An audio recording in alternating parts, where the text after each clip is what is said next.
I was once a camper myself. But it wasn't anything like this. Cheap creep. Alright, so I went to the store, bought ourselves another little latch, which will be used to hold this down flat. Drill dead center. Figure out the size of that barrel. I'm going to set it off to the side just a bit, just because I don't want to get too close to that and not have it fit.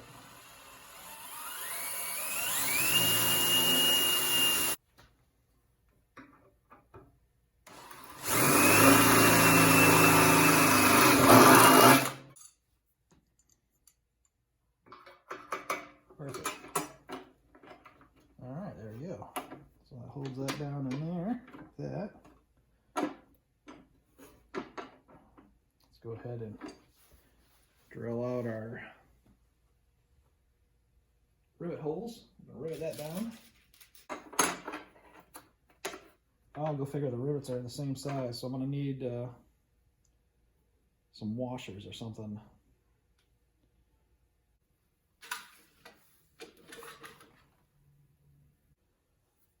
Alright, we'll just do one at a time, I think, or a couple. There's a washer.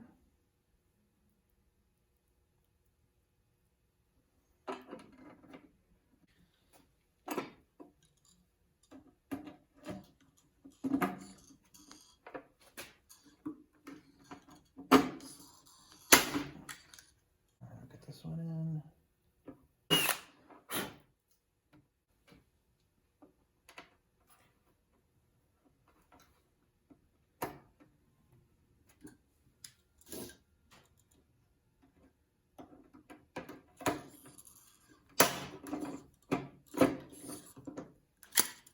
Beautiful.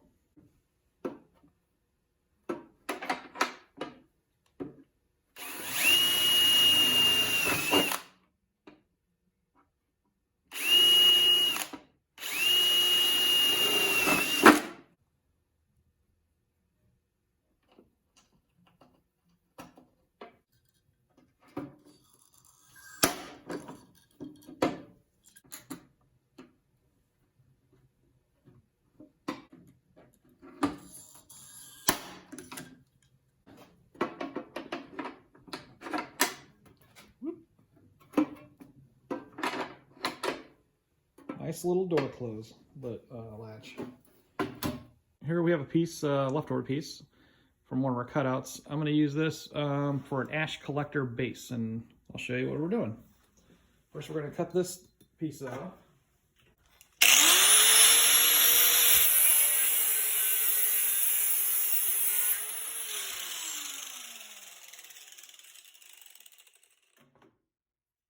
All right, so I've got these tent stakes, and they're going to sit on there. It's going to be like a trough to collect all the ash.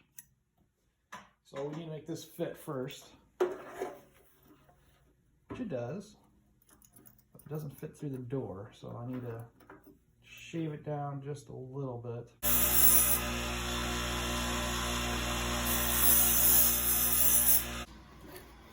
With that old piece, I took and I rounded the edges a little bit, smoothed it out, and made sure that it fits pretty effectively through there. The only thing that stinks is the door is not as wide as the chamber, but you know, that's all right. It's going to get like 95% or so of the ash. So this is going to work good. All right. I'm going to make the ash chambers pretty long, and I'm just going to take and rivet it down. Probably cut that end off so it lays flat. Yep. So let's cut that end off.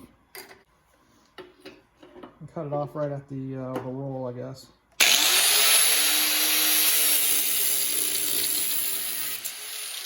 These are just stainless tent stakes, so I don't know if I mentioned that yet or not. Put this over a hole so I don't put holes in this little table.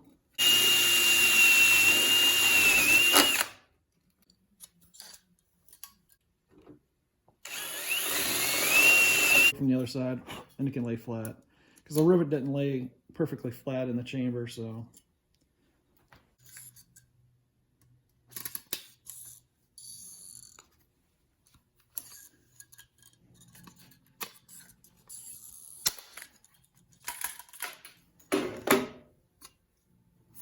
Yeah, looks good. Cut it off at the roll.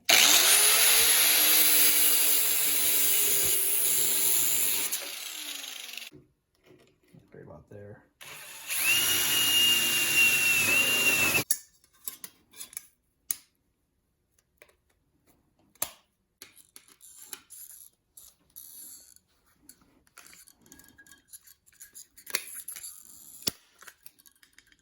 Getting sharp. All right, we got our second one in right there.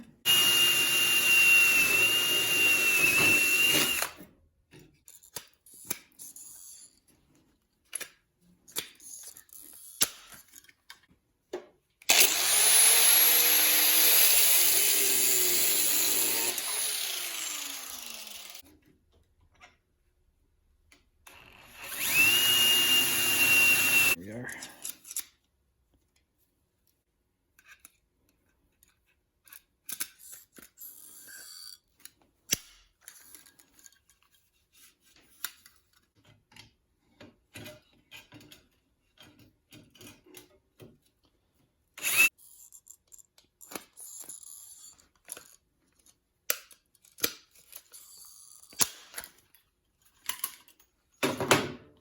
All right, look at that.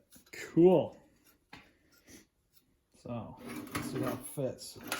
A little bit tight.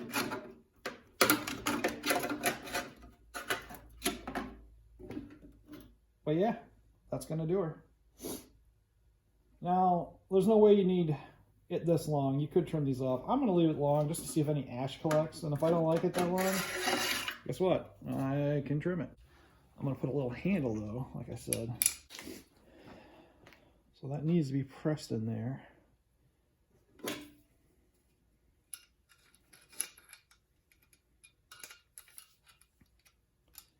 All right, we'll leave this together and just try bending this the other way. It's pretty soft metal. I think I can just use these. Yep.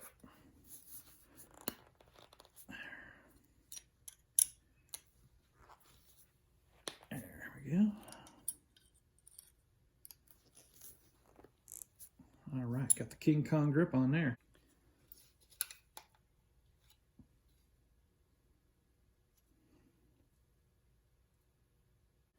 That goes down. Yeah, that one kind of stays in the middle. Okay, I'm gonna sand it a little bit and stick it in there.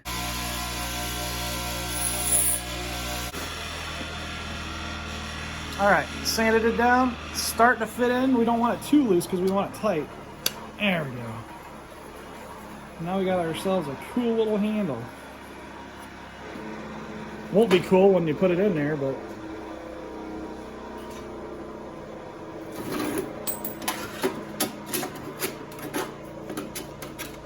yeah, you know what? I'm gonna sand this plate down too a little bit because it's a little bit high right there.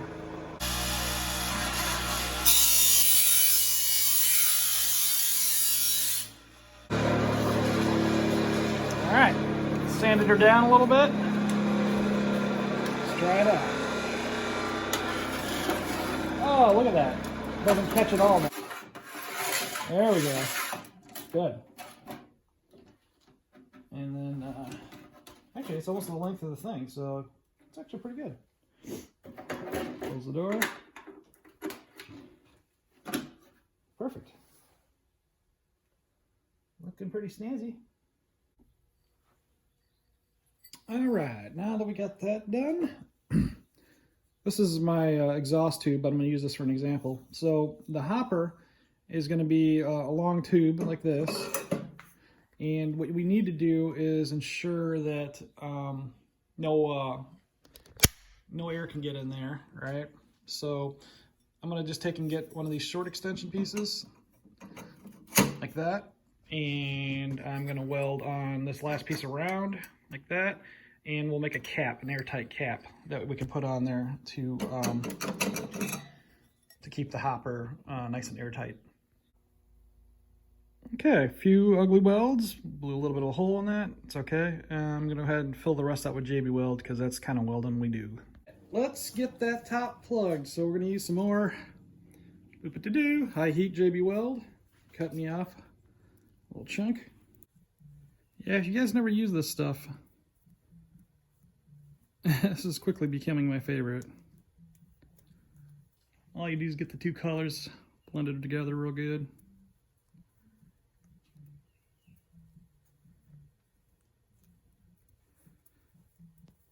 All right, and then I'm gonna roll it. This is like Play-Doh. Roll it out real good so I got a nice long snake. And then we'll fill in our cracks from the inside so we can't see our JB Weld from the outside, so nobody knows how bad of a welder you are. It's just deep enough to be a pain. Try to get it pressed down in the corner real good. Let's get this last little bugger in there.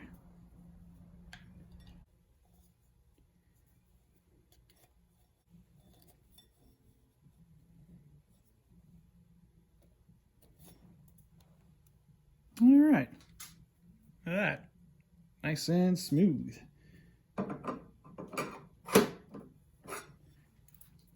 So I ran to the hardware store and I also bought another piece of tailpipe extension. Again, this is 18-inch, 3-inch extension. Let's get the sticker off here. All right, so we got our 18-inch tailpipe extension and we're just gonna simply slide that on. Like so, nice snug fit. So now we got a 18-inch column with our new cap. Boom, airtight. Fill this all up with pellets and we're good to go. This side I'm just gonna leave short for now just because it's the exhaust and it needs to be custom to fit my application. So we're good for now. So now that we got that all done, let's work on the part that a lot of people have been interested in asking me how we're gonna do this, which is the combustion chamber. So our pellets are going to feed down. This is going to be a gravity fed system. And you can see that we have already got, I don't know if you can see down in there or not. Yeah, there you go. You can see our trough. So all of our ash will fall down on that. Now we just need to figure out how we are going to contain the pellets from there. And what I think I'm going to use, just because it's less toxic and everything, or the least toxic that I can think of, is this stuff. This is expanded aluminum grill toppers. It comes in a 3-pack, so that's cool if we mess up, right? So let's take a look and see what this looks like. All right, one grill topper. So, you know, I don't know the size of the expansion chamber, what it should be and everything. So what I'm thinking is maybe making a table for it to sit on, or something to elevate it. Maybe like a couple legs. I do have this piece. I'm trying to reuse all of our old pieces. I can use this for chair legs to lift it up and see how high that gets us. Kind of set it in the middle like that. And then have like a basket attached to it maybe. I think I'm gonna make it as tall and big as possible. The depth of my trough from the top of this thing gives me about 5 inches tops. Let's start off big and cut it down as needed. How deep do we want to make it? 4 inches deep? Sounds good. Okay. So we need another 5 and 5, 10 by 3 inches wide. So we'll measure in 3 inches here.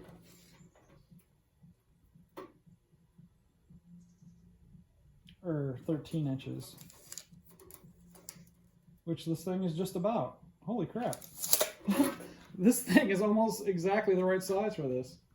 So there's probably not much trimming that we need to do.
Okay, so that should give us 3 inches in the middle,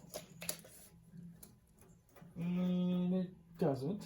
So let's make sure we keep 3 inches in the middle, because I think that's important. So I'm going to mark that.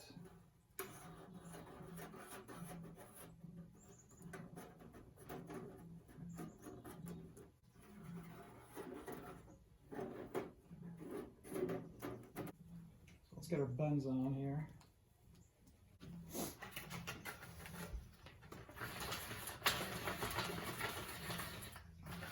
You don't have one of these vice tables? I love it. I think they're pretty cool. It's Black & Decker. I know a couple people make them, but it's a good opportunity to use it for vicing and bending. Since the stuff's so thin, we don't need to use our bender. And then we'll just make sure that we bend evenly. Bend that direction.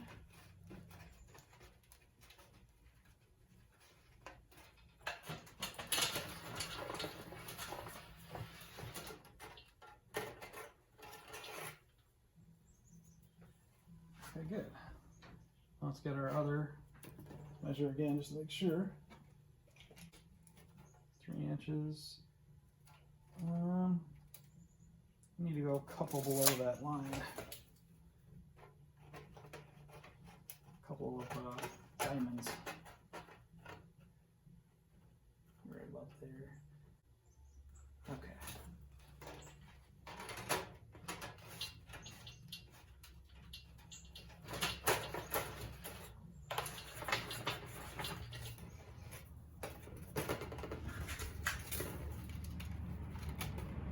All right. There's our 3 inches. Let's see how it fits in the box. Let's see. We're close to 5 inches tall. Let's use our tape measure here and see how much height we have left. And it's down to about 4.5, which is good. It's okay. It was the original 5, right? Yeah, we just use that line right there. So we need to cut our walls off to that line. So let's go ahead and do that. And we'll cut it off on the center of the diamond.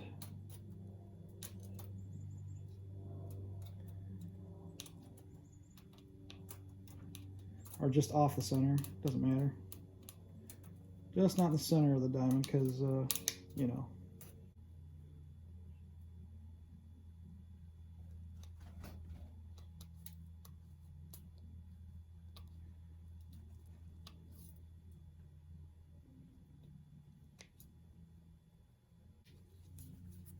Okay, take off this piece. Oh. So.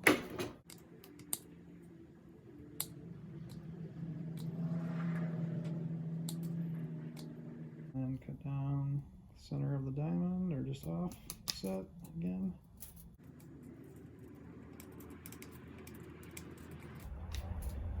so. Get rid of that corner.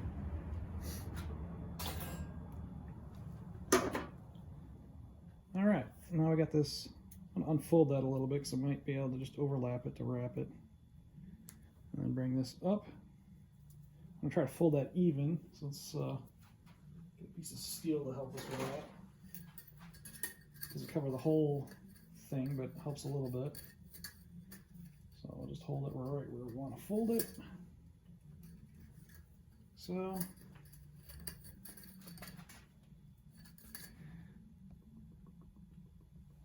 Right where we want to fold it right here, we'll just go ahead and hold that on there. Okay. So now we got this, and we got a little bit of an overlap. So we're gonna stick those in there, and I'm gonna wrap it with some wire, with some steel wire. And this basket will serve as our burn basket. So let's get the other side done here.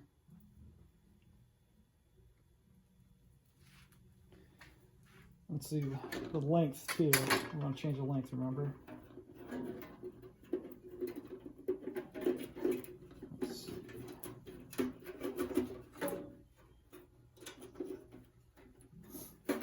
So we don't want it to get in our window. Get close is fine. So let's see, we'll wait the line right here. Right here. Get this cut right after the diamond. Or on the center of the next diamond, I guess, is fine. This is going to be wrapped around. I left it a little bit long for wraparound. Like that. Probably doing this stuff off frame, aren't I? Sorry. Cut it down that way.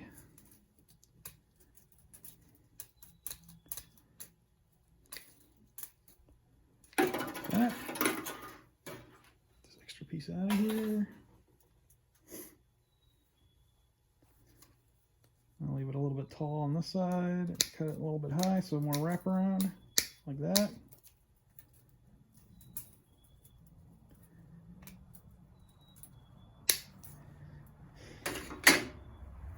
Okay.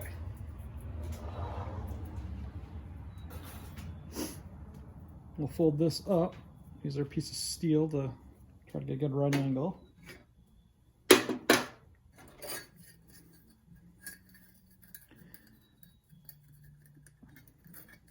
Right about there, like that.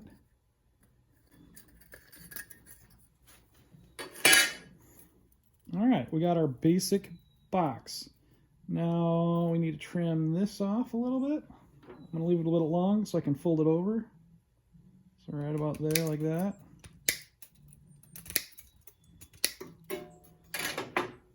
Cool. Let's get these pushed together and then wired together. I may not need a wire together if I'm careful and I press these like mesh together right.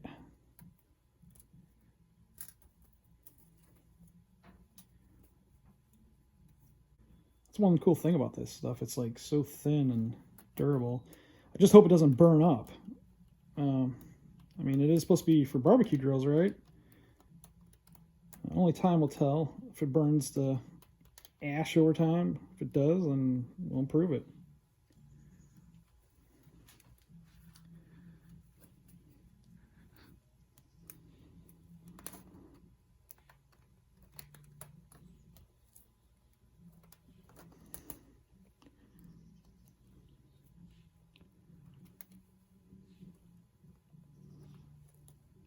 Yeah, you can just fold those over like that. It holds itself together pretty dang well.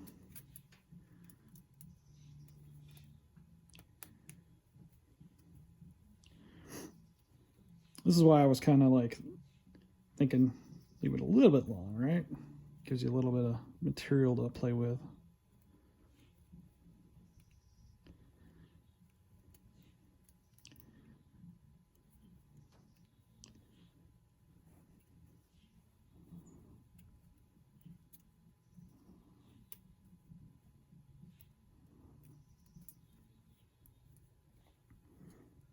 Get this one folded a little bit better. Like that. Some of it has to go one way, some of it has to go another way. Just want to make sure that it's overlapping and grabbing. Okay, then we got this little bit left here. I'm just going to fold this over like this, and it's just going to serve as a strength mechanism because this thing was already kind of folded over on the edges.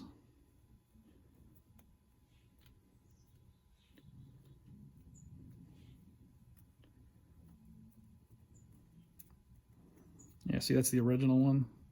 It's prettier than mine, but it's the same idea. And this, ladies and gentlemen, is our combustion chamber. It will simply just sit in there like that. Look at that. It's pretty awesome. It's a little bit big. I mean, I got to do some experimenting with, you know, how much to get in there at a time. See, I got this drop-down pipe, 2.5 to 2 1/4. So a 2 1/4 feeder. Is that going to be too much? Have that kind of sitting like right there where it kind of prevents it from filling too much, right? I don't know. This is the part that I got to figure out. I have no idea. And that's a drop down. It'll kind of prevent too much from getting in there. It won't be as efficient as a regular pellet stove, I think, because it'll be burning more than it should. But as I play with this, I can experiment and try to get the pellets just right, the right amount and everything. And that's just going to take a little bit of practice. So luckily, our combustion chamber is super easy to work with because I have an actual pellet stove thermometer. It's magnetic, so I guess it just sits on there. Let's open this up, see what it looks like. So yeah, this is our thermometer, and you can see that there's a creosote temperature when I guess it's too cold, and then there's the bus combustion temperature. This is in Fahrenheit, by the way, for you guys using Celsius. They don't have Celsius on here, so 300 to 400 Fahrenheit. That's where you want it. Too hot, yeah, it's when you start hitting about 500. So it's got a nice little handle on there. I'm just gonna place it on here, like right there with a magnet. It does have a little screw that it came with if you wanted to screw it on permanently, but I'm just gonna use the magnet for now. So on a future episode, it will be basically an experimentation episode. We are gonna light up some pellets. We're gonna take some temperature readings with this. Yeah, you can see my cage is a little bit not dead center with a hole, but we're gonna have that drop down pipe, that reducer that goes in there, so it'll line it up, and it'll be easy to ignite from the door, which I can actually open and show you. Door up, boom. So you can just get your flame in there, and you can see the little handle we made too for cleaning out the ash. I am gonna put some legs on this, but for right now, I don't know what kind of height I want on this. I might shorten the top of that cage, raise it up, lower it. I don't know yet. I need to do some experimenting with some burns and see how it works. But yeah, we are just about ready for the testing phase. Looking pretty sharp, huh?